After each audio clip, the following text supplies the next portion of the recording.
সুপ্রিয় দর্শক কেমন আছেন? চলে আসলাম এইমাত্র আগামীকালকে 13ই ফেব্রুয়ারি 2026 শুক্রবার খুবই গুরুত্বপূর্ণ মৌসুমী বায়ু সত্যপ্রভাব তাপপ্রবাহ মেঘ বৃষ্টি এবং আবহাওয়ার খবর নিয়ে দর্শক আজকে ভিডিওতে জানিয়ে দেব আগামীকাল 13ই ফেব্রুয়ারি 2026 শুক্রবার 24 ঘন্টা কেমন থাকতে পারে দেশের 8টি ভাগে 64 জেলার আবহাওয়ার পরিস্থিতি।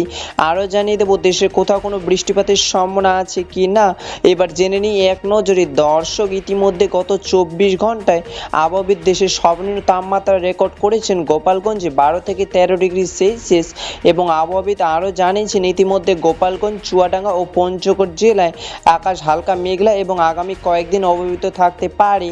দর্শক এই পর্যায়ে সরাসরি চলে আসলাম স্যাটেলাইট উপগ্রহের চিত্রে এবং এই মুহূর্তে দেখতে পাচ্ছি আজ এবং আগামীকাল 24 ঘন্টায় দেশের 8টি ভাগে 64 জেলার আকাশ পরিষ্কার থাকার সম্ভাবনা রয়েছে।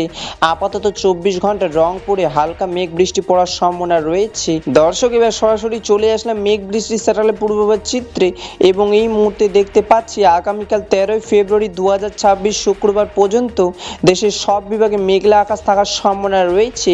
তবে দেশের কিছু কিছু অঞ্চলে আকাশ হালকা সাদা আবসা আবসা মেঘলা থাকতে পারে।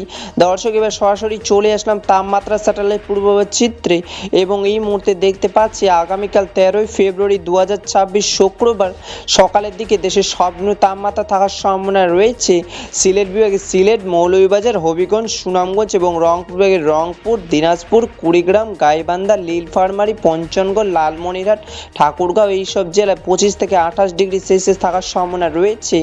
দর্শক এই ছিল আমার কাছে আগামীকাল 13ই ফেব্রুয়ারি 2026 শুক্রবার 24 ঘন্টা খুবই গুরুত্বপূর্ণ আবহাওয়ার খবর। দেখা হবে পরবর্তী দিনে আবহাওয়ার ভিডিওতে।